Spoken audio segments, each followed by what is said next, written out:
Hello and welcome to the Scoutcast. My name is Joe. My name is Seb.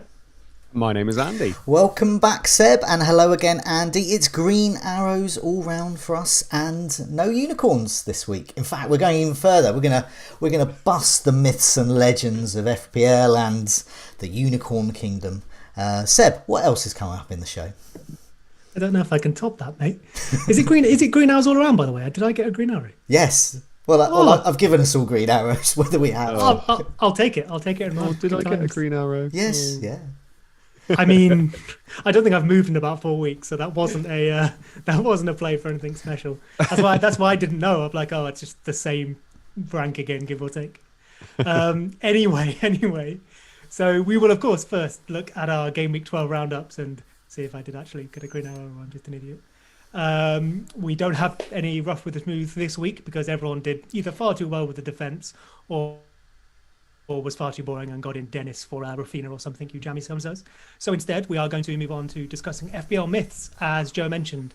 I believe you had success with unicorn-related humour last week, so we're going more. Sorry, what was that again? Unicorn what? Humour? Unicorn-related humour. Oh, related. Blimey. What did you think I said? Just let's move on. Oh no. Okay. So we're going to look at some FPL myths. We've got one of our own each to talk about and some community ones as well that they either want busting or proving correct. We will, of course, then look at the next 4 fixtures. We have the community team, Alex's team, which we're going to have a look at, which has done well, I think, under the leadership of Joe and Andy, not so much myself. We have some differentials, of course, and there was success recently, I believe, with Benteke and Poo.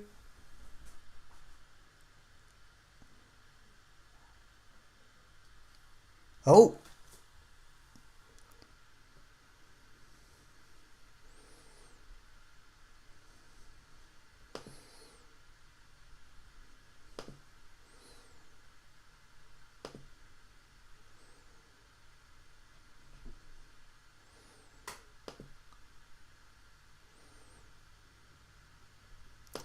Hello. Hello, have you got me now? Hello. Yes, sorry about that. I don't know what happened there. That's all right. I thought it was me. No. You've both gone. So what I'm going to do is I am just going to move you around a bit. Oh, I've just seen the stream. There's 3 of you. I know, 3 Joes suddenly. Joe's taking over. All right, okay. So hide self view. And there we go. Right, can you both hear me? I can hear you, mate. Can everyone in the live stream hear us? Yes, hopefully. Yes, hopefully that's all okay. We temporarily lost you there. You were telling the world about our success with Benteke and Pookie in the differentials. Ooh. So I was just super unhappy not to be involved in it, so I hit the red button and cut us off. 3 Joes is better than an angry Seb. So the pressure's on us. Absolutely. I hear there's a Liverpool midfielder that we're still not allowed to pick, but it's still under 5%. No, we can still pick him. Now, we're busting the myths. Like you can't have Mane and Salah. Anyway, so the last thing on our agenda this week, massive anticlimax here, is our team reveals. Yes. But I will now hand over to either you or Andy, I believe, to go first with your team. Okay, yeah. Before we come to that, I just want to thank everyone in the chat for joining us. Simon, FPL Gaza, Kerim, Matthew, Tony, Rodriv, FPL Focus who is number 2 in the world, I believe. So welcome. Oh, so good. And Mark, and many, many more. Nuclear Atoms says that was horrifying. I don't know whether that was the absence of you two or the fact there were then 3 of me. So, or we could have been talking about something else. I could hazard a guess. Who knows? By the way, I think FPL. I think it's FPL Focal that's number 2 in the world. Oh, is it? Oh, FPL Focus. So. Oh, he's just some bloke then, or some woman. So just someone in the chat. Okay, right. He's nothing. No, not to worry. No, FPL Focus. He might be third. No, FPL Focus is at the moment one amongst the best managers because he's here. He's in the live chat with us, which is great. So thanks so much for joining us. Andy, you are top of the tree. I've been building up. You've got a lovely green arrow. You're up to 244,573. Yes. And you got a mega score. So yeah, tell us about your score and your team and your heroes and so forth. Yeah, so 180k green arrow, I will very much take that. That helps a lot. So all I've been doing recently is just trying to claw back from that Havertz captaincy that week, really, where everybody just kind of zoomed past me. I mean, my defence, I don't think I've had a week in my 15 years of playing FPL where I've had a week where my defence has done quite so well. So for everybody that's listening on the pod, Sat in goal got me 8 points, obviously against West Ham. I tell you what, when they keep a clean sheet, he gets bonus points. He makes saves and he gets bonus. And Wolves do not concede a lot. I think they only concede one goal if they do. So yeah, I was very happy with that. Trent, Rudiger. I've got Rudiger twice there. Trent, Rudiger, Chilwell. Do you know what? As sent me these teams, and he said, "Did you spot any mistakes?" So I went, "Yeah." In your one, you'd gone up to 24,000th in the world, and I said, "I'm sure." I mean, Andy's done it very well this week, but I'm sure he hasn't done that well. I wish I had 2 Rudigers. And I didn't even spot there were 2 Rudigers. Yeah. But anyway, so Trent, Rudiger, Chilwell, and Cancelo. Okay. So I think it was over 50 points from my defenders and goalkeeper this week, which, absolutely buzzing about that. There was a lot of chat. I think it was last week. Somebody mentioned I should play Livramento over Rudiger. So I'm very, very happy that I did not listen to that person. Definitely. Salah is captain. And then, to be honest, just loads of 2s and 1s. Son and Bumo Foden all getting not much. And Bumo just continues to flatter to deceive. Antonio with only 2 points, but then Tony finally got his goal as well. Extremely happy last week.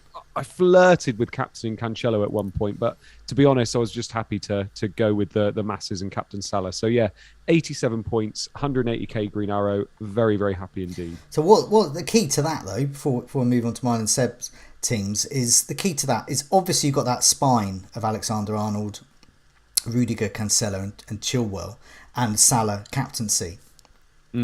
But around that, the difference between getting quite a good green arrow and a very, very good green arrow is there. Sarr, it's you've got a Wolves defender in there, quite a differential in compared to a lot of other teams. And there's that 8 points has really helped. So it was like when I got Armstrong's 9 points the other week, and that turned a good green arrow into a very good green arrow. Which is that, but I can't let that go on. No. I'm building this up because after we've spoken about teams, we're going to come to Seb's main myth that he will bust, and so we'll come to that. So sort of hold that thought about the power of these differentials. The reason you did well this week, Andy, is because you had Jose Sarr. That's what Joe's saying. Yes. Yep. Yeah. And here's me. I got 77. And the reason I did so well this week is because I got Sarr's 5 points off the bench. There were some other blokes involved in this. Alexander-Arnold, Chilwell, Cancelo, and Salah captaincy. Armstrong sort of matched Tony, which many people have there. And Sarr came in for Rafinha. Sarr was the key difference there, and that's the reason I'm absolutely shooting up the rankings, because of that amazing differential of Sarr, who's now injured. But I do like him. I was really impressed with Watford, not just the sheer awfulness of Manchester United, but Watford, and King, Dennis, Sarr, very impressive. Even Tom cleverly impressed me. So Seb, you got 73 points, but a very good green arrow. But no Sarr, none of the Sars in there to help you. Yes, indeed. That's why I didn't have Sarr, so I'm below you. My team, I will run through it for you. Just let me grab it up. I have Steele in goal, obviously for Sanchez, just with his 2 points. The defenders that pretty much everyone who did well this week has got, so Cancelo, Rudiger, Trent. I don't have another Chelsea defender, so Livramento finishing off my back four, who I did choose to play over Jimenez, which I think, before it happened, I was happy with that decision based on the fixtures, based on the likelihood of clean sheets versus scoring. Obviously didn't pay off. Obviously wish I played Jimenez, or maybe Foden didn't play and Jimenez came in, but that's the way that goes. Foden, as I mentioned, is in my midfield with Mbumu, Salah captain and Son, and Antonio and Tony up front, who got 6 points to Armstrong's 5, despite being much higher owned. So I don't know about that, Jay. No. I mean, this all I can see here is just no SARS, nothing. I can also see Antonio in a Wolves shirt as well. That's quite Oh, interesting. Jesus. Oh no! Oh, I did play Jimenez. Give me the points. Give me the points. I feel, even though I don't do this, I feel responsible because I was asked to look and check. Oh yeah, and hence not being sure if I got a green arrow or not. Realistically, I think I've just checked now. I've been 50k for about 4 weeks. So while you two have made really good ground, I think Andy, you've been like what 450 to 250 or something. Yeah. I've kind of just treaded a bit of water, which Well, I mean, to contradict myself, maybe those differentials are coming for Well, you. And well, you're yeah. I catching me mean, up. one of the reasons we've done so well is because we have the likes of Saar Yeah. and Armstrong. But okay, so Although I would argue well, that let's go. Okay, Let's go crack on. on. We're going to bust some myths here. So we've got our own myths we want to bust, or perhaps we want to sort of say, no, hang on a minute, this is a myth. This is actually reality. And also we want to have a look at the community's myths as well. So we'll go through them and assess whether they should be bust or kept. So Seb, what I'm going to do is I'm going to put a tweet up on screen so you can sort of tell me what this tweet is, what this discussion's about, what the myth is, what you need to be busted. And this tweet, well, it went huge. It went almost viral, almost mega viral, sort of, in the FPL. I'm not sure about that. Well, you got about 1,000 likes or so. So that's viral in my books. So here we go. Here's your tweet. Fair enough. Yeah, cool. So, I mean, it's a very shallow tweet, really. Just saying that I think one of the biggest myths in FPL is that you need differentials to climb the ranks. I'm not saying differentials are a bad idea. In fact, we're going to talk about some later. But there often seems to be this received wisdom that if you're, X 100k, whatever it is, you can't possibly captain Salah, or you must bring in someone who is under 10% owned to climb the ranks. And if anything, I think you're more likely to go down the ranks than go up the ranks. When we get to game week 35 or whatever, sure, if you're 30 points off the person you want to catch, yeah, of course, you've got to be different. And this conversation, I'd love to pass over to you two in a sec.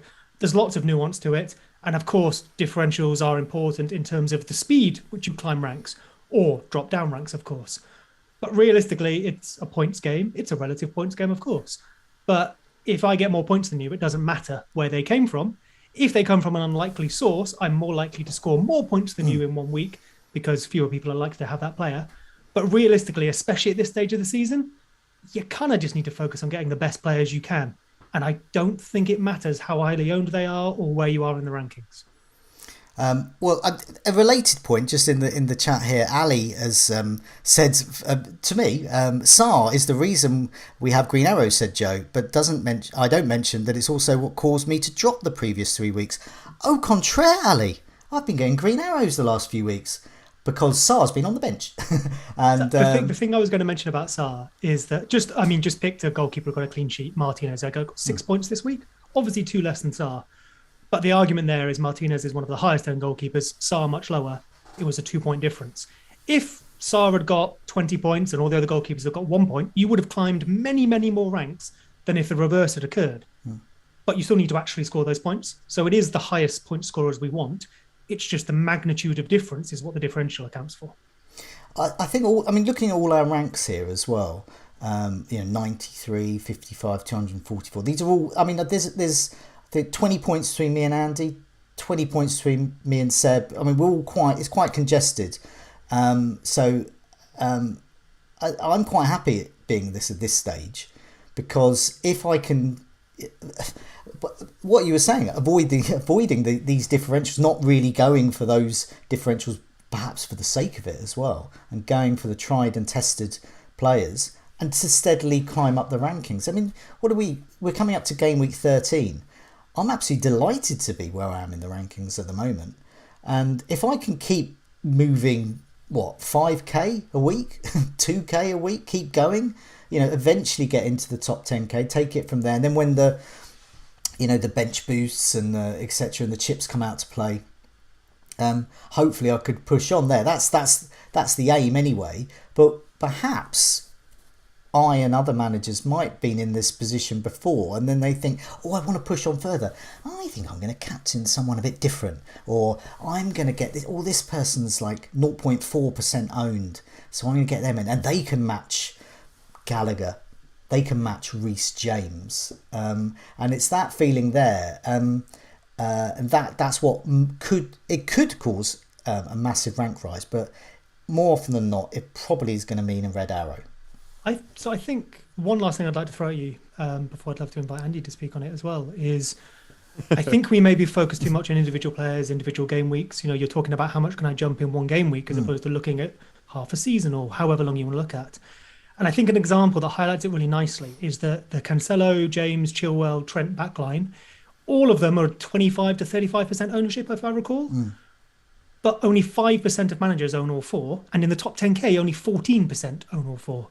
So arguably that backline is a differential, even if none of the individual players are. So I think we get far too hung up on, oh, you need to have this player and that player and this player. It's your team that matters. So sure, pick one random differential if you want a bit of fun. You know, it's a game, let's have fun. But realistically, pick the team that's going to get you the most points, regardless of where you are in the rankings. Yeah, I mean, thank you. You've literally just taken what I was about to say. Oh, sorry, buddy. That's okay. No, yeah, that's literally what I was going to say. If you have a look at it, you know, it's looking at combinations of players rather than looking at just one. You know, one player can be 30% owned, but if you own him and another player from that team, or, you know, the combination of all the best performing players, you're going to be doing well because you're one of only a few amount of people that actually have those select players in your team. So I think that's a good way of looking at it and trying to look at it in combinations rather than just one player. And also, I've had this conversation an awful lot. When you look at somebody like Disable, Luke, he plays the game in a certain way where he wants to captain and triple captain differentials at certain times. And it's how you want to play. If you look at somebody like Joe, for instance, you know, our lovely host, you've always finished in the top 100K. And and you're very, very happy with that. But whereas someone like Luke, I wouldn't say happy. It'll do. It will do. Whereas someone like Luke, Andy's saying you should be happy with it, Joe. Well done, Joe. Well done. Let me speak.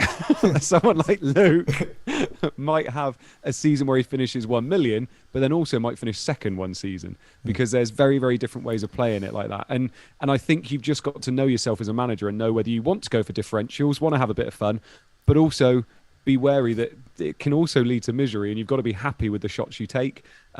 We did it a couple of weeks ago. We captained Havertz instead of Salah. Salah had the big EO. Havertz didn't, but we thought Havertz was going to do it, and he was a big differential. And imagine if he hauls.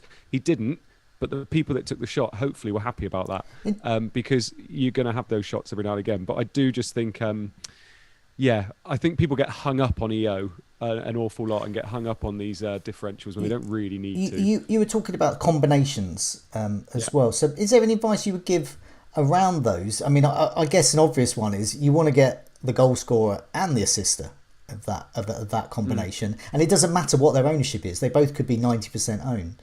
But is any particular advice? I guess so. And it's obviously a lot harder when it's over a couple of weeks, isn't it? Or whether it's only 5 to 10 weeks, or whatever. I always think of free hits like that. You know, it's nice having the combined players from the teams, isn't it? But obviously, we only free hit once a season. Yeah, I mean, I remember. I mentioned it quite a few times. The classic combination was Suarez Sturridge, where with Liverpool, you pretty much always got the assister and the goal scorer. Suarez was, I don't know what, 70% owned, probably 100% amongst the engaged managers, but Sturridge was about sort of 50% owned as far as I can remember. But combine the two and captain one of them, Suarez most likely, then suddenly you've got a very potent sword there. So yeah, I do advocate that as well. There's a thing Marks that was saying in the chat that he was saying that he's had 86% template, so he's pretty much almost getting the template every week, and he's got green arrows as a result, small green arrows, but nevertheless. And a few weeks back, I was on a run of red arrows, and when you look on live FPL, it's my team. It said moderately differential or something like that. But since the last few weeks when I've got green arrows, it said very template or moderately template, and that's helped. So yeah, there's definitely merit in this tweet, which is why it got so much chat on Twitter, was because lots of people are actually getting quite nice steady rank rises without being that different. Seb. The other thing I was going to mention is the fun element to the game, and Andy mentioned Luke. And for me, I don't want to live in a world where I can't get Chris Wood into my team whenever I want him. And I say that just it could be anyone. It could be Armstrong, it could be Benteke. I like to have about 12 to 13, doesn't matter what the effect, the hugely owned perhaps, but just steady Eddie players. I like to take a risk with one or two.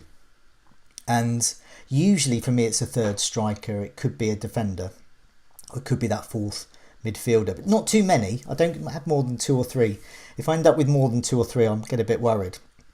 But Seb, do you? I mean, fitting in with your narrative here, does that fit into your narrative?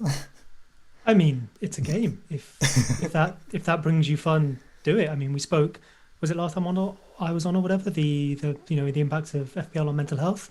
Absolutely. Like, play it the way that makes you the happiest at the weekend. And I don't mean that in a sort of, play it the way that makes you the happiest and unlucky you've done poorly. I mean that quite genuinely. If the thing that brings you most joy is chasing that number 1 rank or whatever by any means necessary, do that. If not, if you're using it to supplement your enjoyment of football, which is the intended thing for FPL, right? It's a marketing tool to get people to watch the Premier League. And I've never watched a Burnley-Brighton match without having FPL players, probably. Then that's the way to go. That's probably the better way to go. I think I'd have nicer weekends if I was looking for the best, most fun way to play it. We've got Neil in the chat from Fantasy Football Scout was saying another myth being perpetrated by me is that FPL is fun. It can be. For sure. One thing I'd love to, just from the chat, to pick up on, and you mentioned it, Joe, is this idea of the template and someone being 86% template for their team or whatever. Obviously, presumably, that takes the number of players you have, from 1 to 100% ownership individually, and works out how many players you have compared to, the greatest ownership of players. But the most owned team won't be comprised of the most owned players necessarily. They're kind of tracking 2 different things. So you could own, if we say number 1 to 11 in terms of the highest owned players, regardless of price, that isn't necessarily the most owned team. Because as Andy said, it's about combinations, and the highest owned combinations won't necessarily be the 2 highest owned players, for example. Because say Salah and Mane were both 50% owned, but they're the most expensive midfielders in the game. That could be because everyone owns one or the other, not both. We had a couple of people in the community commenting on Twitter as well about this. Sergeant Frank Drebin, I don't know if it's the Frank Drebin from Police Squad, but anyway, he says he noticed your tweet, Seb. He said that, you need differentials to climb the ranks is a myth, and he saw that you posted on Twitter and getting stick for it. And I did see there was a bit of lively debate on Twitter from it, even though you were completely right. So he very much backs you. And Praz, who has appeared on this show and other videos, was saying that it's a myth, exactly what we've just been talking about. It's a myth that an 85% template team cannot rise big in ranks. So it is showing there that you do not necessarily need those templates. But as I've mentioned with Chris Wood, I quite like to have 1 or 2. But I think you can get away with it. Get away without Chris Wood. Never thought I'd say that. How about the flip side? What scenario would you two deliberately go for a differential? You've mentioned fun, obviously. Are there other scenarios where you would go against the most commonly owned players on purpose? I would, if I was only thinking about my league and I knew that the guy in first had certain players or was very template, I might go against it. Free hits. If it's just 1 week, I think I might go against it then, because you're kind of backing the well-owned players not to do well so you can gain rank there. And in game week 38, that's usually a good time as well. Game week 38, because you don't have to worry about it after that. And it's very rare that I go into game week 38 without bringing in somebody that I think just for that 1 week could do quite well. So there's probably the 3 just off the top of my head. Just another tweet, another from Ali in the live chat. Valley's confused me with someone else. He keeps targeting me. He said, to be fair, Joe, you take a lot more risks when it's someone else's team, i.e. the scout team that we're managing. Easier to advise people to take risks. Well, as both of you know, I'm not taking any risks at all with this team. I think we took 1. I think Zaha was the biggest risk. The rest are like absolutely. The biggest risk we took was forgetting about it one week, wasn't it? Forgot about it one week. That went quite well. These are solidly template players in there. I think. Yeah. Basically, it's got Zaha in it. That's it. I mean, that is an interesting discussion though, like the psychology of your own team versus someone else's. Because I'm sure you get asked on Twitter, should I choose this player or that player? Should I take a hit? I find I'm always much more cautious with the advice I give other people than what I do with my own team. I'm always more likely to tell other people not to take a hit or to not make a risky transfer. And I guess maybe that's because I don't want to feel responsible for like a high risk move coming off or not.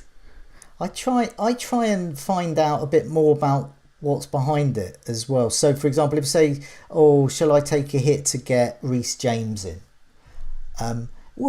Probably will. It probably will pay off. It'll pay off next week and it'll probably pay off within a month. But then it might transpire they've already taken 2 hits already. And they've already got double Chelsea defence. They're looking to treble up or something like that. So it all depends on what the the reasoning is behind it. But so it's quite difficult answering queries on Twitter or wherever because sometimes we don't get the full picture. But where we can, we do. But so sometimes we might the advice might be a bit sort of basic and don't take a risk, don't take a risk. But sometimes there is a bit more to it. Shall we move on to the next myth to bust? So this is my one. So I sort of started off with a different take on this. So anyway, I'll explain. It's about formation, and obviously a formation is based on the players, and so you have to adapt to whichever players you've got in front of you. So we're seeing a lot of talk this week about defenders, Reece James, Chilwell, Cancelo, Alexander-Arnold. So people are thinking, well, we've got to go 4 at the back, got to go 5 at the back. And it's sort of become at the expense of, say, 3-4-3, or assuming that you can't have 3 viable strikers. Not necessarily to play every week, but maybe to bench one. And then bring them on perhaps, but to have that sort of flexibility. But anyway, so we're looking at basically the myth is that 3-4-3 or indeed 3-5-2 are dead, and the best formations now have 4 at the back. And I'm saying that I think that is a myth, and I think reports of the demise of 3-4-3 have been grossly exaggerated. So I played a limited number of defenders at the back for years. That's the way I like it because I don't like to wait for a clean sheet. I do like the goals and assists. Now we have a situation where defenders are also getting the goals and the assists. So sticking to 3-4-3 could be counterproductive to me. But I think it's a bit of a myth to say that it's completely gone. And I know we were talking a bit about it in our Twitter group before, and about formation, and is it a distraction, and aren't we really just talking about players? And of course, that is what we're talking about here. And we have a situation with players where certain formation might be applicable, but at other times we might need to change. And that's why I've got the likes of, say, Kane in my team, because I might want a very expensive front line at some point, so I want to sort of have that money invested up there. Sorry, Seb, you look like you're about to say something. I was just going to say you're very big on structure and being able to get where you want in a limited number of moves, aren't you? Yes. So and I think that's one of the reasons I've stuck with 3-4-3, because you can move around. So I can move to a 4-4-2, a 4-3-3, and all of these things if I've got a workable bench there, and 3-4-3 sort of allows that, so you can hop on a Ronaldo or a Kane at any moment. So what I did is I compared myself to the number 1 in the world, Daniel. So a bit unfair for me, that is. He's number 1. So this is, and I had a look at the FPL Statistico site, and I wondered what formations I've used so far this season and what's been the most successful. So this is me. So it shows that I have been a bit adaptable, but I am mostly sticking with 3-4-3. I've used that 6 times. 4-3-3 has been rolled out twice, 3-5-2 twice, 5-3-2 once, and a 4-4-2 once. Obviously, some of these are by design, and some of these are because bench players have come on because of rotation or illness, etc. But my most successful strategy, with 73.5 average, has been 4-3-3. So I found that quite interesting. But 3-4-3 is not too shabby with 69.7. 3-5-2 and 5-3-2, pretty successful as well. 5-3-2, 71. But it's 4-4-2 where whatever happened, this is such a small sample, obviously. One game week, 42. So it's going to very much depend on the players there. Those 4 players could have been Cancelo, James, Alexander-Arnold, etc. And it could have been the week they all went off. One of the many weeks they all went off. So anyway, it shows me that I have been adaptable, but I'm still sticking with 3-4-3.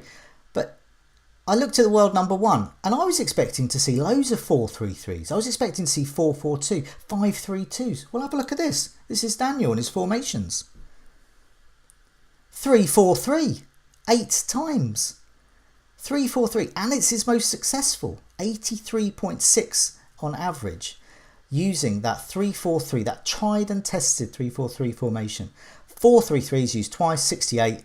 5-2-3 is used once, 68. 3-5-2 once, 65.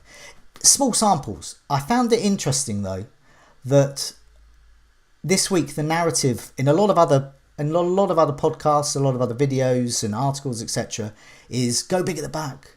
Oh, forwards are hopeless. They're all washed up. Don't go for forwards. And this shows that a variety of formations are being successful this season. So anyway, that's the end of my spiel. Fire away. I mean, the only thing I really have to add is probably quite stupid. But from my point of view, it's not about formations, it's about players. And obviously the players we pick make the formation. But for example, Andy has had success with his defence this week. He hasn't done that though because he thinks defenders in general are good. It's because some quite specific defenders are good and that's how he's going to fit them in his team. To go back to his combinations point, say a Chilwell and a cheaper midfielder is better than a more expensive midfielder and a cheaper defender for him at the moment. And I think this is where real football bleeds into FPL.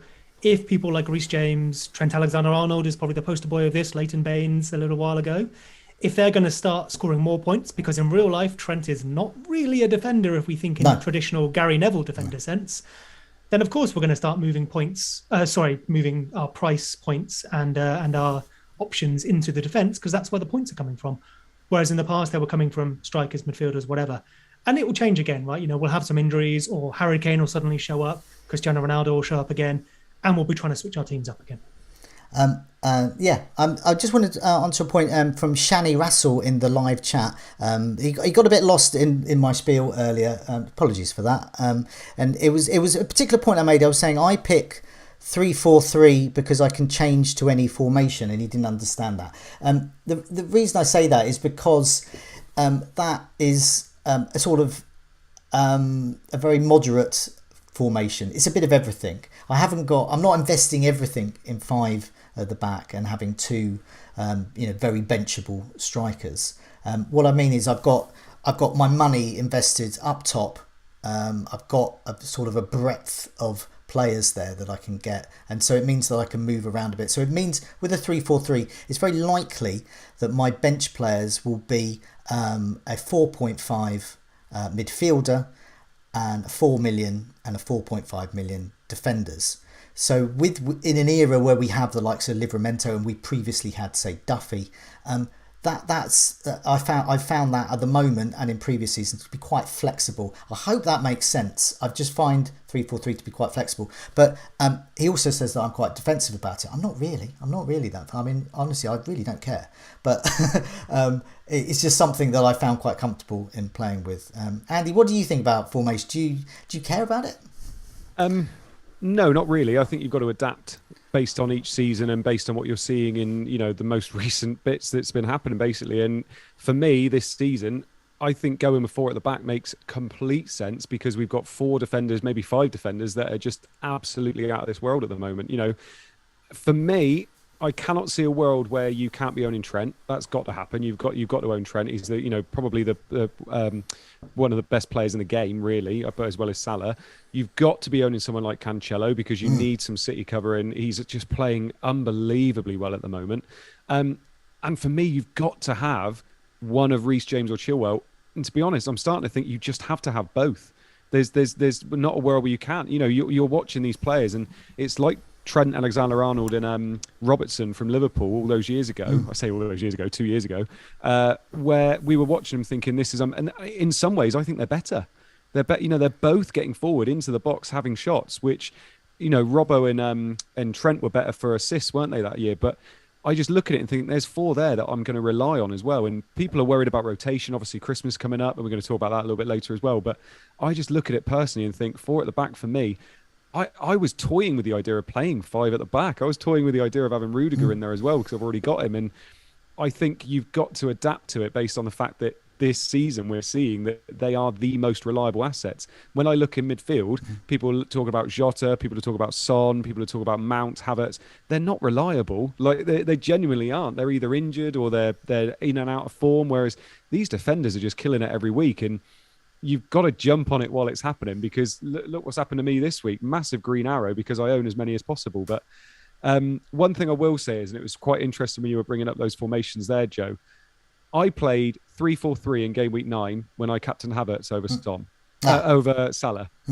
Nothing to do with the fact my formation was 3-4-3. No. It's because I made a bad decision elsewhere. So it's interesting to kind of try and put some. But it would be interesting across the season, because usually I don't really look at these formations until we're 30 game weeks in, because we'll have. So you would have perhaps more data about any 3-4-3s you use, so you better mix it up. You'll have non-Havertz captained weeks and others. I just want to thank Matthew Kent in the live chat, who has explained my point far better than I did, which is that is basically with a 3-4-3 and a price point strategy, you're pretty much getting at least the most expensive defender, most expensive midfielder, most expensive forward, and that enables that flexibility in 1 to 2 moves to hop on anyone. And that's difficult if you don't have that, the most expensive forward, for example. So thank you there, Matthew. You have explained that beautifully. I've got another table to show, just on the theme of,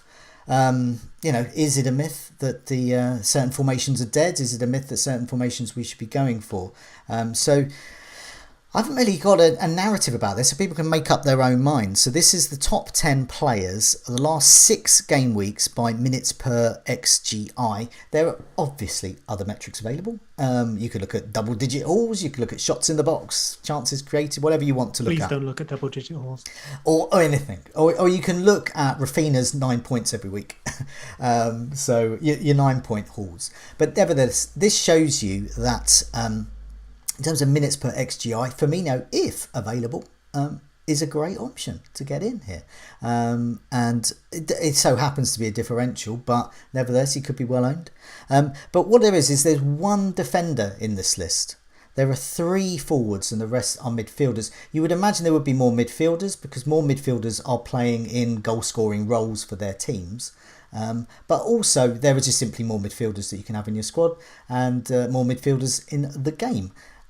But yeah, I'll run down this list. We've got Firmino at the top, then Josh King, minutes per XGI, Salah, Benteke is just after him, then Mane, Gundogan, Keita, Bowen, Alexander-Arnold and Foden. So Alexander-Arnold is the one there, and he's someone that in the captaincy video earlier today we're talking with Tom about, if people are minded to captain a defender, they don't want to captain Salah for whatever reason, and they are minded to captain defender, there we go. Alexander-Arnold is the one. I don't think it is the Chelsea guys. I don't think it is Cancelo. It's Alexander-Arnold is the one I would feel most comfortable with. How about you? Either Seb or Andy. Over to you, Andy. No, you do it, Seb. You've let me go so much. Thank you. I mean, Trent is the best. If you owned none of them, he's the one to get first. But a lot of people own Trent, and you can have more than one. I guess the one thing this table doesn't take into account is the extra points that defenders will receive from, say, clean sheets, but also scoring a goal. It's worth more to them. So if we were looking at, say, expected points, you may see some defenders higher up here. Mm-hmm. Of course, the value conversation always comes in as well. There's 50% of this list, give or take, that are probably at par or over with the cost of defenders. Now, I know diminishing returns value, it's not all that, but it is worth looking at on a squad level. And then, I think the last thing I'd love to point out is Josh King there, looking at minutes per XGI, is seriously impressive. Yeah. I was looking earlier, and Foden is in a similar sort of situation where a lot of that XGI comes from a single match. I think this is off the top of my head, so please go check. But in the match where King scored a hat trick, he had an XG of like 2.5 and an XA of like 0.5 or something. And against Brighton, Foden had like an XG of 2 and an XA of like 0.5 as well. In all the other matches, they're down in like the 0.5 to 0.4s, which is still absolutely fine and good enough. But those one massive anomalies, if you like, are maybe pumping up their numbers a little bit. So while it doesn't devalue King or especially Foden, it's just worth knowing, some of that behind when we look at a table like this. Yeah, definitely. What about you, Andy? Yeah, I've always got to be skeptical if I'm looking at a table and Firmino's top of it. Yeah. Seb's the king of saying about, what actually matters and doesn't matter when you're looking at data and things like that. And I think minutes per XGI is interesting to look at. And I love the fact King's up there. He's somebody that I've tweeted about a little bit this week.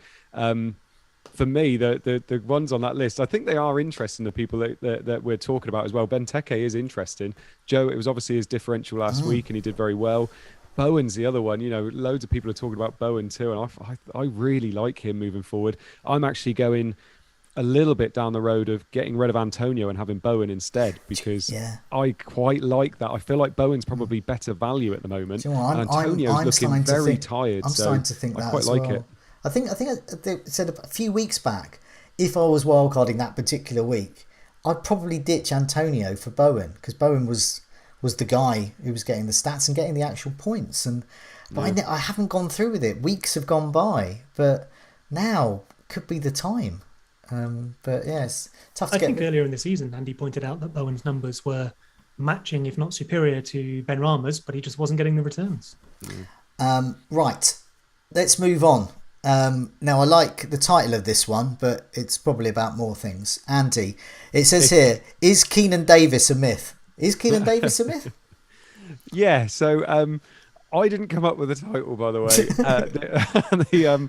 So basically, we were looking at the enablers. Do we want to have 15 playing players? Now, this is very, very time dependent, because we're obviously coming into Christmas now, and fixtures are going to start really coming up.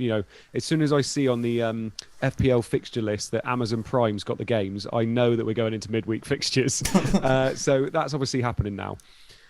The big thing for me over Christmas is you've got to have players that are playing on your bench. Even if they're not scoring a return, and they've got to be playing. And obviously I look at my team and I've got Lewis Richardson for Burnley, who, I only found out his first name today. And is he a player? Is he an actual player? And I know. And I'm looking at it and thinking, you've got to have those players playing. And when you consider the fact that we've only really got one premium at the moment that's performing consistently or performing at all, there should be funds that we can spread around our team that mean we can have playing players. Now, I would say you can get through the Christmas period with only 14 players that are playing. That's absolutely fine. But I do think having 15 is obviously the optimal.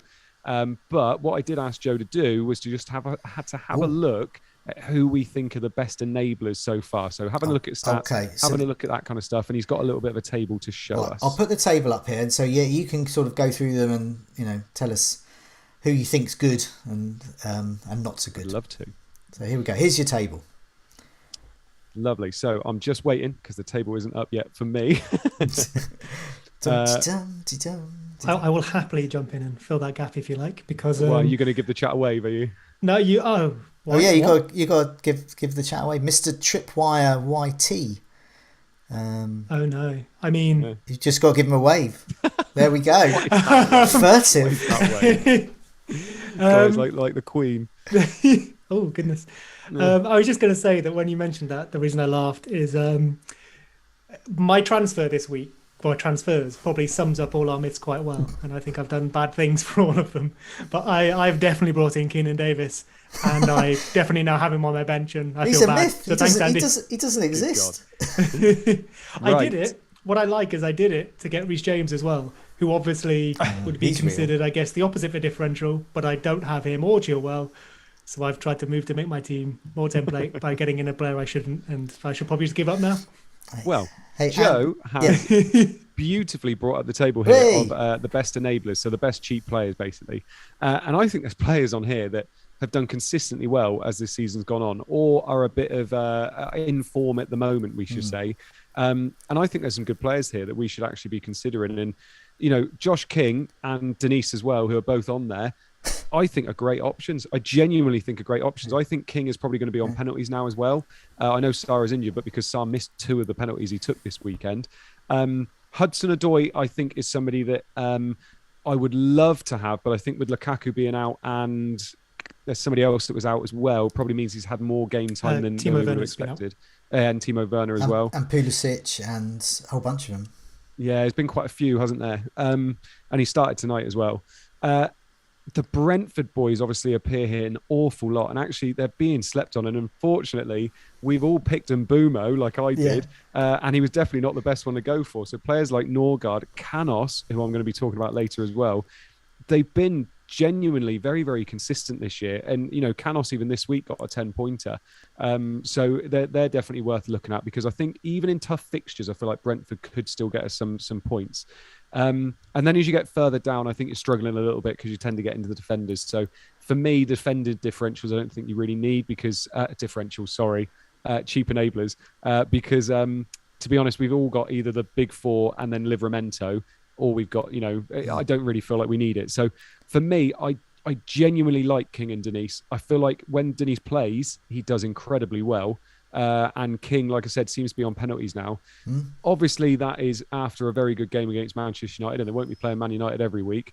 But then I would be looking at those Brentford boys. I would be looking at Canos. I feel like people have gone for Mbumo, and Canos seems to be the way forward. But I just thought it was quite interesting to have a bit of a look at, basically. No, I think there's some really interesting ones there. Josh King and Dennis, or Denis. It is Denise, isn't it? Denise? I have Could no be idea. Denise. Dennis or Denise. I want to say he's Nigerian, but I don't know if that provides any clues. So King and Dennis, I think, are great value. And I think it just... anyway, we'll come to my thoughts about them in a bit. But yeah, Norgard at 5 million with 4 chances created, 9 shots inside the box. So he is a bit of a weapon, presumably at set pieces, I would imagine there. With Canos, Pinnock and Henry, you're talking 4.5. So these are regularly playing defenders who can get some kind of attacking returns. Happy to bench, happy to play. Ben Davis at 4.4 with Tottenham, I think is quite interesting, regularly playing. Moda at Brighton, he's had a lot of starts. He's getting a lot of starts, Polish international. Moda's a funny one. He's somebody I had on my list at the beginning of the year as to one to watch, because I wanted to see how he got on this year, because he played in the Euros as well, didn't he? Is he Polish? Yeah. Is it Poland? Yeah, I think it is, isn't it? And yeah, he's a good little player, but it's just interesting. I feel like there are options. Yeah. There are options of players that are playing. And, when someone like me that's got a 4.5 million striker on the bench that is never seeing the light of day, I just think it's quite an interesting one. Well, I think, they're playing, but we might need them. Now, usually before I do a Meet the Manager video, or rather I've recorded it and it goes out, I don't sort of tell people about it. It just sort of appears magically.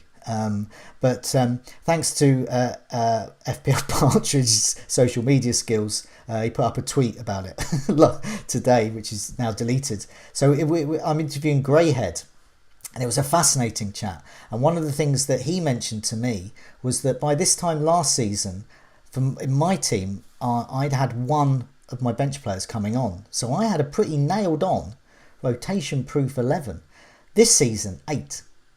And I'm experiencing that most weeks. I'm getting 1, maybe 2 of these guys are coming on for me each week.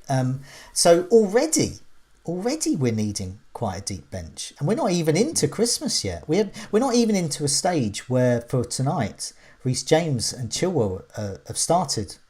Then they play Manchester United. Then they play Watford. I mean, we're talking within a week. That is all happening. More fixtures coming thick and fast. So they're going to miss one of those matches. I'm sure of it.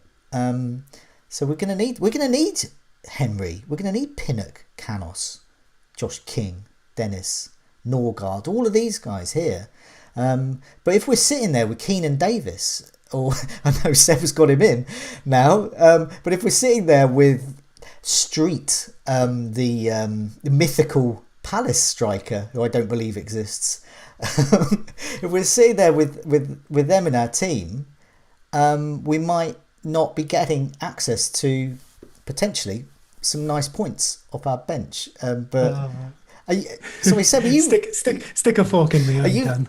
I didn't know. Obviously, when we did this, I didn't know you were going to get Keenan. Oh no, that's all good. I quite like that my transfer ties into them. Allow me to defend my position, a la Joe. So my transfer was Williams, 4.0 defender who plays sporadically for Norwich, to Reece James. And who did I do to? I did even Tony to Keenan Davis. So I've effectively swapped one player for another. My bench currently has Jimenez and Rafinha on it, I believe, or whoever it is. Okay. Might be someone else. Maybe Livramento this week, actually. But either way, I have 14 well, I guess 13 and a goalkeeper back up to Sanchez. So 13 playing players, cover for Sanchez, and then one cheap enabler. Andy mentioned optimal when he was talking about it. I would argue that, I mean, it's a knife edge thing for sure, but I would argue that that is about optimal going forward. I could well be proven very, very wrong, and that might be luck or it might be poor judgment on my half. But I'm very happy to get some of that money back into my team. I did Brownhill to Son a couple of weeks ago, which obviously then suddenly meant I had a lot of money on the bench. So I've kind of just reversed that team structure a bit now with this move. I just wanted to mention Tony in the chat. Apparently, the street with Palace is quality. So thanks a lot, Tony. Well done. Andy, back to you in this lovely list here. So who's on your bench at the moment? Who have you got your eye on over the festive rotation period, which isn't a myth? Livramento is constantly first on my bench, which I think is perfect. I think I put out a tweet a couple of weeks ago saying, wouldn't you prefer for your first player on your bench to always get you 6 points? Knowing that blanket's there is lovely. And I know he doesn't always get it, but he's done very well, obviously. He's always first on my bench. I've actually got Antonio on my bench at the moment, but it will be someone like Mbumo probably moving forward, because I think those Brentford players are very, very good bench options to bring on if you need them. And then it's about that striker. And I think having that playing striker third on your bench is quite a nice option. And I think those Watford boys are obviously a good way to go. People are taking the mickey out of the way I'm pronouncing Denise, so I'm going to go Dennis. But I feel like they are good options to have. Anybody where they've fallen in price and they're below that 4.5, I think has to be considered. So obviously Ben Davis is a good one. I've always had a hot spot for Lascelles. I don't know why. I just love the fact he always plays, and obviously he scored this week as well. So any of those kind of players, I think are great. It's people in the chat are saying, these players aren't going to haul for you. They're not going to come on and get a haul. Those chances are very low. But the chance of them getting a 2-pointer or a 3-pointer can be the difference between, a small green arrow to a slightly bigger green arrow. It can be a big difference. I've lost a mini league once by 1 point, and it can be the difference between a sub coming on for you for 2 or a sub coming on for you for 0. It genuinely can. So, look after the pennies, and the pounds will look after themselves, hopefully. Yeah, I mean, this isn't even looking at ownership. I mean, all of these players could be, like Livramento is hugely owned. But we're not really. It's not really ownership. It's just their price and the enablers and that we might need, as Andy was saying, those 2 points or 3 points coming. Or in Lascelles' case, it could be a goal. There. Yeah. So 5 shots inside the box over the last 6 is not bad for a 4.4 defender at Newcastle. I'll also say as well, when they do haul and they come off your bench, you will remember it for years. Like I used to remember I had Zanka when he was at Huddersfield. And he came off the bench and it was the first time he'd ever come into my team, and he scored a goal that week and kept a clean sheet. And it just, I still remember it now. And that was when was he playing for Huddersfield? Years ago. So yeah, there you go. It does happen. Yeah, Aaron Moy for me, and Cody this season. I got one of his goals, one of his 2 a season off the bench. And yeah, I'll always remember that. I'll remember that more than a Salah brace, because that happens every week. It's getting boring now. I tend to go for a cheap bench more often than not. So the best I can offer you is George Boyd when he turned into Boydinho for a bit. Wow. That's all I had. I'd love to answer a question in the chat if I may. FPL Gaza asks, so I've got Kevin Davis, who's 4.4. Joffrey Gohart is 4.5, I think, from Leeds as a forward. Just asked why I haven't got him as a Leeds fan. The caveat to everything I'm about to say is I'd say I'm probably quite a pessimistic Leeds fan. We saw last season that, frankly, the Leeds options messed me up. I was too slow to getting them and reluctant. I probably think we're worse than we are generally. So everything I'm about to say might be me just being pessimistic. But in real life, Gohart is an awesome player. He's probably the second best player in our academy at the moment, in terms of relative ability, behind Archie Gray, who's like 15. He is on the verge of the first team. He's been in the squad for a little while, traveling with them and stuff. But it's taken a very long time for him to actually get any minutes at all for the first team. He spent a long time on the bench. And Bielsa does that. We've had a player in the past who spent 40 odd matches on the bench before he ever got a minute for the first team. We know Bielsa likes a tight first team squad. We know he has his favourites, and it takes a long time for him to switch that up. Pascal Struijk, who's probably our best defender, took half a season to get in the team. You look at Shackleton, who I love, who's a midfielder. He plays at right back when Luke Ayling is injured. And then Stuart Dallas played there this weekend as well. I think Shaq might have been injured. But the point being, it really takes a lot for a youngster to get in our first team. And then with all of that said, Gelhardt did start this weekend, but that's because Bamford is out, Rodrigo is out, who both could play in that spot, and Rafinha was out ill, which meant Dan James, who had been playing up front, moved back to the right. So while he's a wonderful option in reality, I'm not sure he's an FPL option at the moment, other than just fodder. And if you're getting fodder, save your 0.1 million. I saw Bamford's back in training at the moment. Now, as a keen student of Bielsology, back in training, does that mean he's likely to play next week, or does that mean that he's gonna have to go 10 years of intensive murder ball or whatever it is before he can start? I'd probably wait for him to play for the under-23s. So Bielsa has rushed back people like Bamford and Cooper, like pretty senior players in the past, but usually they will turn out for the under-23s first. Like Llorente's done that, Phillips has done that. So I'd maybe keep an eye on that. But he could well get back into the team because he's probably our most important player in terms of system, like even beyond Calvin Phillips. You watch us attack when he's not in the team, and it just doesn't work. I mean, it did in the first half against Spurs, but how long has it taken for that to work since he's been injured? And then Spurs stopped it. And what's the latest with Rafinha? He's ill? Do you know any more on that? Probably know as much as me. So I don't think it's COVID, because I think we would have mentioned that. So it does just sound like illness. So I'd hope this weekend. But we do know that while Bielsa tells the truth in press conferences, he's good for that. We do know sometimes he's maybe a little vague. He's probably too truthful. And, if he doesn't know the answer to something, he just tells you he doesn't know. And I don't think we've had much information beyond that on Rafinha. So I hope he's back. He's in my team, but I don't think we have confirmation. Going back to all the issues we've been talking about, differentials and formations and enablers, Bamford, for the same reason I don't want to live in a world where I can't get Chris Wood in my team, I don't want to live in a world where I can't get Patrick Bamford or Calvert-Lewin as well, which is one of the reasons I probably am still holding on to Antonio, because he's a sort of a Bamford-shaped player in my team if I need to. But yeah, I just mentioned that because people need to be aware that obviously the likes of Calvert-Lewin and Bamford are coming back, and let's remember these have been good assets for us in the past. So hopefully they can again.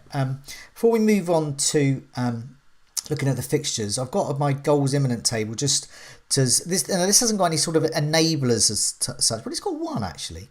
So let's see. So this is the latest. This is last 4 fixtures. So these, I've sort of separated it through various metrics to do with expected goals, etc. But essentially, they've shot a lot at goal and haven't scored much. So we're looking at reasons why. Aubameyang is top at the moment, 9.9 up against Newcastle next. So a good option if you still have him. I would not get rid of him this week. Bowen is second there, so lots going from Bowen. Rashika, Norwich. Now Norwich are a team that could also be a nice source of cheap enablers there. So Rashika could be there. Andy? Rashika? No. Okay, fair enough. No. We got Daniel James. I love how you just handed that over to Andy. Be like, Andy, Rashika? Rashika. Daniel James, Havertz, Callum Wilson. Perhaps Callum Wilson will get a bigger mention next week show after he's got Arsenal out of the way.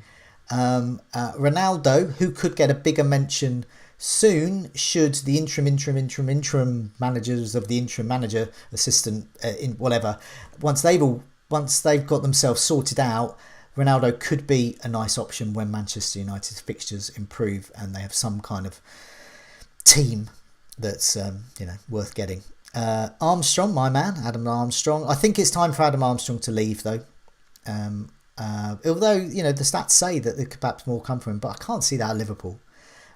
Tony, who Seb's just got rid of, perhaps more to come, but 12 goal attempts with 9 inside the box, 5 on target is pretty good. But there does seem, I don't know, Seb, why? What other people with Tony might be thinking of getting rid of him? Why? What eventually persuaded you that you can live without Tony? Sure. So if I recall, his XG isn't good, despite those decent quantity of shots there. Yeah.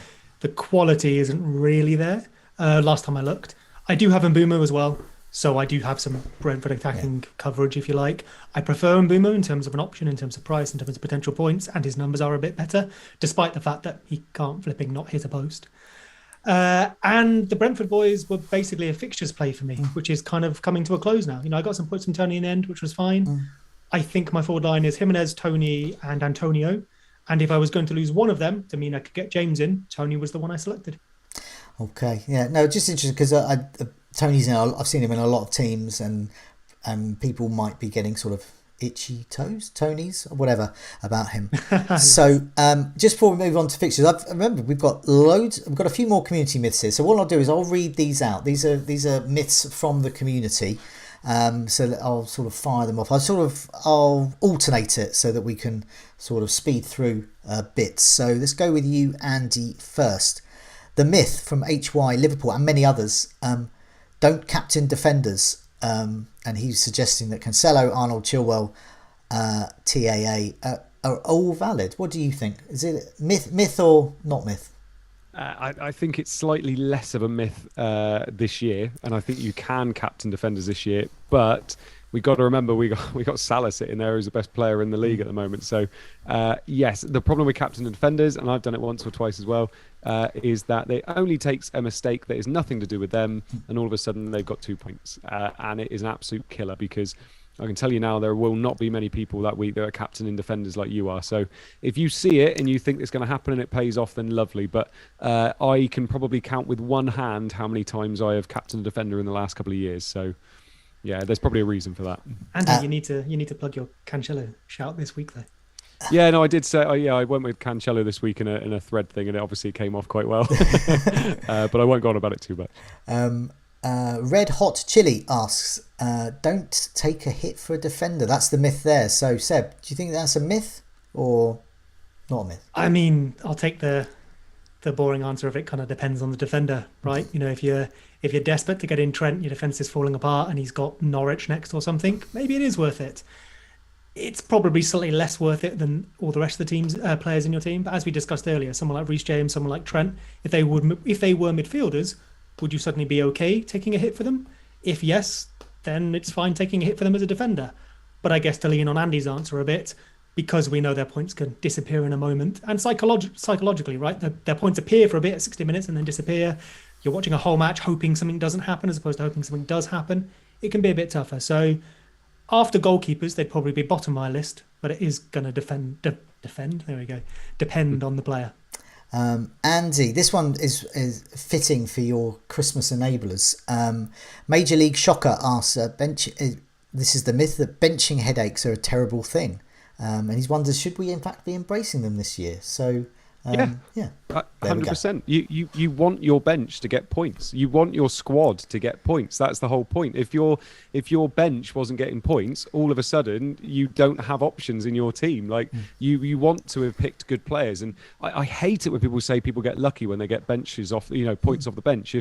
Don't get me wrong, if you bench Rudiger and you played, Williams from Norwich, then yeah, obviously you don't deserve those points. But you want your squad to do well. You want your whole 15 to do well, because then you've got options all around the pitch. So yeah, I think that's a big one. In the live chat, Simon is saying that he's going to take a hit for Trent Alexander-Arnold this week. Well, exact case in point, it could pay off there. Just to go back to that, don't take a hit for a defender point. I'm going to answer this one quickly because it's just a myth. Circus Monkey, never captain someone in the first fixture. Yes, it has absolutely no bearing on these things. Many, many times I have captained Salah, Van Persie, Drogba, whoever, Wayne Rooney. They've all done me well wherever they play during the week. Caveat to that though, oh, yeah. If they play on a Wednesday in Champions League and then they play Saturday morning because of some stupid fixture congestion, it can have a little bit of an impact there. Yes, definitely. Actually, I guess that is a point. Although I have done that with Salah though. But then I guess it depends on the player though. So certain players, they're just so fit, it's just ridiculous. Antonio plays on a Thursday night and then plays on Saturday. I'm not going to go anywhere near captaining him, but yeah, Salah maybe. And Can someone in the chat please just trim that little clip of Joe going, some players are just so fit, it's ridiculous. It's just so fit, it's just ridiculous. Well, someone just mentioned To be that. fair, Joe just died. This is from Shani Russell again. Joe just died a little inside as Andy said he likes and wants points on his bench. He dies a little inside whenever I talk, to be honest. I don't at all. I've often got points on my bench. I don't mind that at all. I prefer to have that than not own them, because then I can just bring them in my team. It saves me a transfer. Seb, the last one, here's one here. Mish asks, Mane is not worth owning as because you won't captain him. You can, transfer Mane to anyone. Throw this one over to Andy because I know he spoke about Mane earlier in the season. Oh, okay. Yeah, I absolutely love it. We've literally spoken about combinations tonight, and I think Mane is. I think he's the other premium to own personally. I think Liverpool, and the only problem is obviously you're then going to be taking both of them out when they both go to AFCON later on. But I think the combination of Salah and Mane, we saw it this week. I mean, yeah, if you've got both, you'll be very, very happy this week, especially captain and Salah each week. So yeah, I love Mane. Mish also asked this one. I'll answer this one. He said, and people who don't make transfers are casuals. We could be better off leaving our teams alone. And yes, I totally agree with that. That's something I completely agree with. I still have Sa in my team, for example. FPL Dino asks, always back the fixtures. That is the worst myth, he thinks. He said instead we should back form. So yeah, Seb, always backing the fixtures a myth. I will happily say that. Yeah, I know. Andy knows. Say the line. Say the line, Seb. Say the line. Toe the line. Form doesn't exist. It's not a thing. It's a myth. You can back player quality. You can back circumstances. You can even go for psychology and confidence and all that stuff if you want those intangibles. But I mean, I say form doesn't exist. It's not been proven to exist. It has been. How to phrase? It has so far failed to be proven to exist when people have tried to prove it exists. So, yeah, form's not a thing. So is Reece James in form or not? So, I mean, coincidentally, I put another shallow, silly post together on Twitter earlier, which just sort of highlighted some players' returns in FPL recently. Vardy's a really good example. So Vardy was scoring lots of goals and then he stopped. But he was scoring lots of goals, so he was in form. So how come he stopped? You may be able to find explanations for that, and that's absolutely fine. But the thing here is that we can't use form to predict future returns. And a few little studies have been done, and they basically showed that actually when a striker scores in their previous match, they seem less likely to score in the next one if we look back historically over how many consecutive games they score in. So that was what I was referring when I was saying form hasn't been proven to exist. It might exist, but so far no one can find evidence for it. I think it's an easy psychological thing that we lean on. And it's a useful descriptive word for like a player who has been doing well in a small patch or something. But for FPL predictive purposes, it's entirely useless. You've just blown my mind. And that's good. That's a good thing. Because it has, yeah. Oh no, I know. I've got all these pictures of stats on the screen, and I'm thinking using them to predict future returns and. Oh no, but that's fine. So no. I actually agree with you. You've sort of altered my reality, and I agree with you actually. I guess I will shut up then. No, I'm on it. FPL, no, Praz. I'll just finish with these ones here. Never take hits. It's quite simple. Is a myth. Never take early transfers. He's saying that's a myth. And never bench boost in a single game week. Any thoughts on those? Yeah, I mean, it's because you're using words like never. That's the problem. Like never bench boost in a single game week. Like you can look back through your entire season and say, oh, that's when I should have done it. But of course, you're just playing the odds, aren't you? So obviously in a double game week, you're probably more likely to get more returns. But there's other ways of playing the game as well. Lots of people have used their bench boost now, so they don't have to worry about it later on and worry about using moves up to do it and all that kind of stuff. So there's so much that goes with it. It's basically use the bench boost when you think you're going to get the most points on your bench. That's as simple as it is. And usually we don't have a clue when that is. So yeah, okay. Let's move on to fixtures now. That seeing as my mind's been blown about form. let's get the next 4 fixtures up. So fixtures, I'm hoping fixtures are still, they seem to be a good predictor of form. They've certainly worked with my Southampton lads, and those who own Livramento have been doing ever so well. No coincidence, they've had good fixtures. Chelsea have been doing really well. Great fixtures as well. Anyway, so here's the fixtures here. We'll get your views. So Tottenham are top.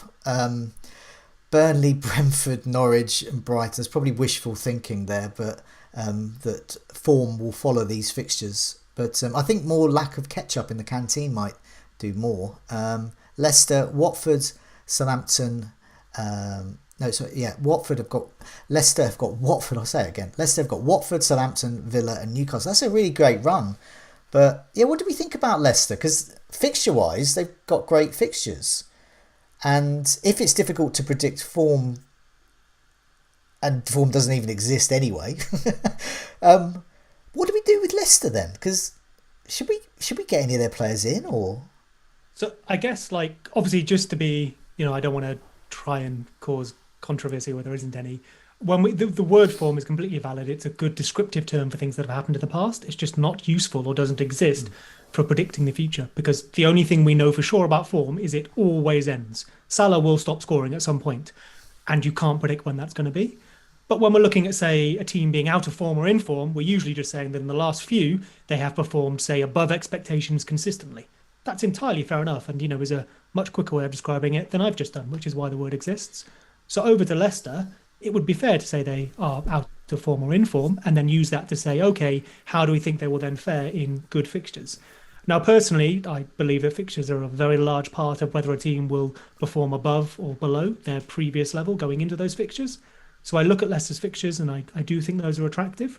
Although, Southampton, nice and blue there. Southampton away, they can turn up well sometimes. We'll ignore the 9-0. And I probably can find better options for my team than Leicester players at the moment. Okay. But if you did want to jump back on a Jamie Vardy, we saw it early in the season when no one had him. He had good fixtures and he returned. Maybe it happens again. Moving down the list as well, we've got Newcastle, we've got Arsenal next, but then they've got this great run of Norwich, Burnley and Leicester, the out of form if it exists. And then Brentford's fixtures, they're still quite good. Everton, I think the Everton one is a good fixture for defence and attack. And then Tottenham remains to be seen. Then Leeds, and then Watford. I mean, anything could happen in those. But I think they've got potential for Brentford to get returns. Liverpool, it doesn't really matter with Liverpool, but they've got Southampton, Everton, Wolves and Villa. Good fixtures. City have got West Ham, doesn't matter with them either. Villa, Watford and Wolves. And then Burnley, so my man Chris Wood. Tottenham, Wolves, Newcastle and then West Ham. But right at the bottom there, Aston Villa, they got Crystal Palace next.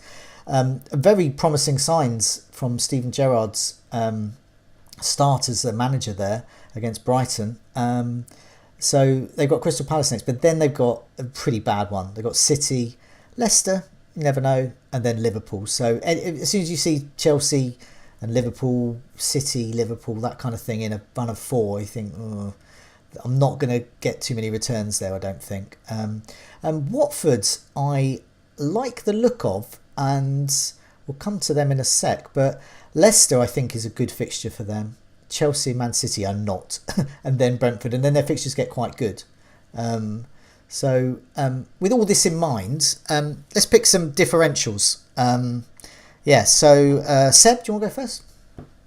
Oh, goodness. Yeah, certainly. Well, seeing as Mane is banned. No, he's not banned. He's not banned. That's a myth. It's a myth, nice. I will go for a 4.2% owned player who was playing Newcastle in the first fixture of the day. There you go, captain him. And he appeared, was it top of your goals imminent table, I believe? Oh, he is. In put it back Aubameyang. Oh, okay. So let's put that table up there. There he is. 11 goal attempts, just 1 goal, last 4. So yeah, returns imminent. Good choice. Yeah, I can't argue with that. No, he's only 9.9 now. What was he? He was about 11 or something. Was he 11? No. I'll have 10. What he started at. He started at 10. So he's 10. Only. No, he went 9.9. He went back up to 10, and now he must have dropped. That's again, like I guess. People probably moved him to Kane after not scoring for. It's like when I go in Poundland and see something for 99p. I think, ooh, bargain. Exactly. So Andy, who is your differential? Yes, so my differential is Canos from Brentford. So Ooh. I feel like people have not gone in boomer. Seb mentioned about Brentford's fixtures not being quite as nice now, and I feel like their fixtures, but I think their fixtures are fine next four. Yeah, I think they're I do absolutely as well. fine. Yeah. So I look at them and think that he can definitely still get returns. I feel like he, rather than Bumo, who everybody's been going at, because obviously he's playing out of position, Yeah. it's Canos that seems to be getting Yeah. the returns. So for me, I think he's only 2% owned, and he's definitely worth having a look at. Yeah, no, I agree. I think all of the Brentford players, I think there's huge value for there, and you're going to bench them some weeks, and they can be your first sub or whatever. But yeah, I look at that. I mean, I've got the Brentford goalkeeper. I don't know how, but I still happen to have him. But I'm really happy to play him for Everton, Tottenham less so, but Leeds and Watford, you never know. You never know. So yeah, my one is not. It's someone who's got poor overall fixtures the next four, but I think they're a good player to get in, and that is Josh King. He's 5.6. He's 4% owned, and I'm thinking about future planning really. Good fixtures very soon, and he's a good first part sub. He's very playable this week. Then you can bench him, Chelsea and City, and then you can bring him in for Brentford and the start of a very good run, which coincides with the start really of the festive fixture period really. And well, I can't remember which formation it was here. So top 10. Let's go for this one. Yeah, there we go. I'll just do this one. This is the last six. Yeah, over the last six, he's had 7 big chances. He's had a minutes per XGI is every 103.8 minutes. It's created 7 chances. He scored 4 goals.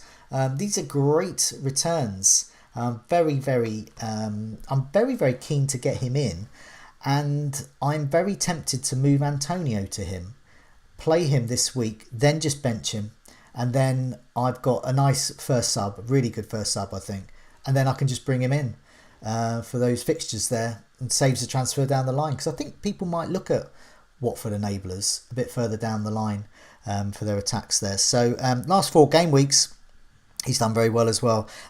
Top for big chances with 7 still. Top for goals with Salah and Cornet on 4. Second for shots in the box. Joint second for shots on target. And top for XG non-penalty. So yeah, Josh King I think is great. I think Dennis is sort of the same sort of player. For the purposes of this, we tend to go for sort of an ultra differential, but he's around 10% owned. Still a differential, I would say. So if you can't afford Josh King and you're looking for a cheap first sub, bench player, wheel him out against Leicester, Dennis, yeah, as well. I'd love just to add there as well, because obviously I mentioned King earlier and saying, oh, his numbers are massively inflated by one match. If you take that match out, his numbers are still good. I'm not trying to scare anyone off. Yeah. It's just about understanding where they come from. So yeah, I agree with you, Joe. Sounds good to me. Yeah, I think he's good. It's the price as well. It's just the price, because then I just think I'm not sure what I can do, but so yeah. Well, I managed to get to the differentials. I'm going to have to go and put baby to sleep. Oh, okay. I'm so sorry. Okay, that's fair enough. Sorry, boys. Fair enough. Okay. It always when it gets to just over an hour and a quarter, I always struggle. So I'm going to have to go. Okay. I'll do your team bit for you. Thank you. Okay. Cheers, boys. Okay. Cheers, Andy. Lovely to do it with you again. Yeah. Bye. Okay, rightio. What I'm going to do is I'm going to temporarily put me up on screen and then remove me. So show self view. Are we playing the multiple Joes again? And then there we go. And we have a nice fancy Football Scout logo where Andy should be. So that's good. So let's move on to our team. So I'll do Andy's one first. So this is Andy's team coming up. So I don't know what his plans are. I'm assuming he's going to stick with his captaincy. So he has got Sarr in goal, Alexander-Arnold, Rudiger, Chilwell, Cancelo in a 4-5-1.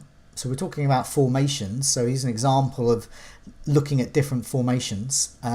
Salah captain, Mbomo, Son, Foden, Saka and Tony. There's a lot of Chelsea allegedly have a poor fixture against Manchester United. I think not. Cancelo allegedly has a poor fixture against West Ham. I think not. So I would say that's a pretty 100% blue fixture ticker team there. So with Antonio's his first sub, Livramento, the mythical Richardson there as well, and Steer, who is no longer a myth, he exists and has played. albeit once. This is a good team. I think this is a great team. So I hope he's not going to make any changes. Yeah, I mean, we were talking earlier about what would you advise other people to do, riskier or safer. I don't know if he's got two free transfers. If he doesn't, I would roll and have 2 frees next week. Yeah, definitely. I'm sure he could optimize, but this looks good to me. And he's got, if Cancelo gets rotated for the first time this season, he's got Antonio and Livramento. I like it a lot. Yeah, definitely. Here's my one. This looks awful at the moment. Lots of red, lots of flags. So Jota was seen in training today, so that's 1 flag less. Hopefully, Rafinha. Hopefully, he's going to get better, so that's another flag less. Sarr, hopefully he's going to get better, so there's another flag less. I do have 2 free transfers, so at the moment I'm looking at a sort of a 4-4-2. Fernandes, Alexander-Arnold, Chilwell, Cancelo, Cody, who has Norwich away, and then Salah captain, Rafinha, Jota, Sarr. Up front I've got Kane. I have Armstrong in there. I'm not playing Armstrong against Liverpool. Armstrong's there because one of Armstrong or Antonio is going to go to Josh King, I think. Joe, allow me to interrupt you there and say, have you seen the chat? Oh, what's it saying? It sounds like Chilwell is down, and probably not lightly. I've not got the match on, so I'm not sure, but that may affect your plans going forwards. Rightio. Okay. I have 2 free transfers. What's Chilwell's price? 5 point something or other? I think it's 6 now. It's probably a very easy move to Reece James. Well, that's it. That's simple then. Yeah. And then Reece James will get arrested you'll use Antonio anyway. No, I was going to say, what I was going to do is, I was probably going to do Antonio to Josh King or Dennis, but probably Josh King, and then upgrade whichever of Livramento or Cody to Reece James. So I would get Reece James in. That would be for free. Livramento is going to be permanently on my bench for a while now. Cody I'd like to play this week. So as you can see, I was looking at getting Reece James in as well as Chilwell. If Chilwell is out, then yeah, that's easy. Apparently he's off injured. I've not seen the extent of it, so I hope he's okay. But from an FPL point of view, I guess it just changes the order of your moves, really. You can do a similar thing in a different way.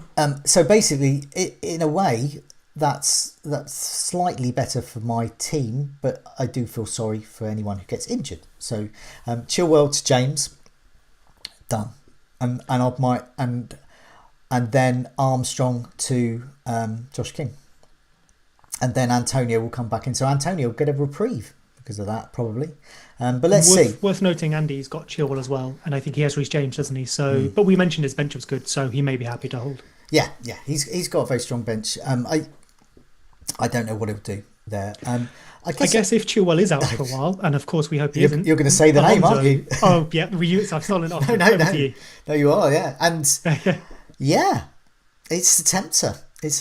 But I think Alonso, Reece James, there's only going to be one winner there. That's going to be Reece James. So yeah, that's my move. So yeah, it's one of these ones where it's very, very much up in the air. This team will look very, very different. I don't want anyone to look at that and go, Joe, you're mad. Armstrong against Liverpool. That's just not going to happen. I've just sort of put in there because it's going to be another striker probably. So yeah, moving on to your team. Take us through your team and your transfer thoughts. You already made a transfer. Sure, yeah, I've made 2 transfers. And yeah, the myth, if you like, of not making any transfers because of injuries. Well, we've just had one, but fortunately, from my point of view, it wasn't my player. I bought in Reece James. So my team is Sanchez in goal, Alexander-Arnold, Cancelo, James, and Rudiger at the back. I've had Rudiger for a while. If I was wildcarding now or something, yeah, I'd get the wing backs. But I'm very happy to keep Rudiger and add James as opposed to make that swap. Salah is my captain with Son vice. And then I have Foden, Rafinha, and Mbeumo in midfield. And Jimenez as the lone striker against Norwich with a bench of Steele, Antonio, Davis, and Livramento. Okay, so that's been and done. So that's looking good. It's looking good. I like it. I mean, I do wonder if I could have used the wildcard a couple of weeks ago to get the defenders sooner than I have them now, and maybe steal a few points on other people. But I'm content enough. I have a team I'm happy with. And I'm kind of just looking for an opportunity to use the wild card, Man United's fixtures in 16, but we know at the moment they're terrible. So not really sure what I'm going to do with it. Yeah, no, I mean, I think this is going to be an unusual week. With Chilwell is I think more highly owned than James. So I mean, I think I thought it was James. it could be James now, I can have a little but I think check. it was. Yeah, I it may have might changed. be like a week or two out of date there. But Jill was very, very. I think I might be looking at my own effective ownership around where my team is in the rankings. I mean, it's worth saying for anyone listening that the percentage you see on the FPL website is out of all 8.5 million managers. Oh yeah. What's more relevant really is the bracket you're in. If you're in the top 10k or top 100k, you don't care what manager number 8 million is doing. Yeah, definitely. He's very highly owned where I am, my neck of the woods. So I think them and me, let's just move to James. That's just going to happen. I think that pretty much cements James playing as well. You would imagine it's Manchester United, because not only is he needed, but if Chilwell's not there, I can't see him going with both backup wing backs. I think that's the thing. Do you think it really affects James? Because Alonso is a decent enough substitute, and I think James will play versus Man United. I'd wonder if it's the Watford match he might miss. Yeah, but we've seen him change them both. He almost does it in pairs. He almost changes them both at the same time. Okay. So I don't know if it might affect James or not. I think it's an independent decision, really. Okay. Well, I fully anticipate missing a game, but I don't think it'll be this one. I hope not anyway. But even so, if it is, then I'd more than happy to field Reece James against Watford. That'd be good. Seb, thanks so much for joining us. Thanks so much to Andy in his absence as well. Hopefully we've busted some myths. Hopefully we've secured some myths. I was quite surprised that my thing on formation caused such a stir. I'm really not massively defending a 3 at the back. I'm more defending my right to get Chris Wood in. That's more what I'm talking about. You're right to get Wood. But in the meantime, it's a goodbye from me. It's a goodbye from me. Goodbye all.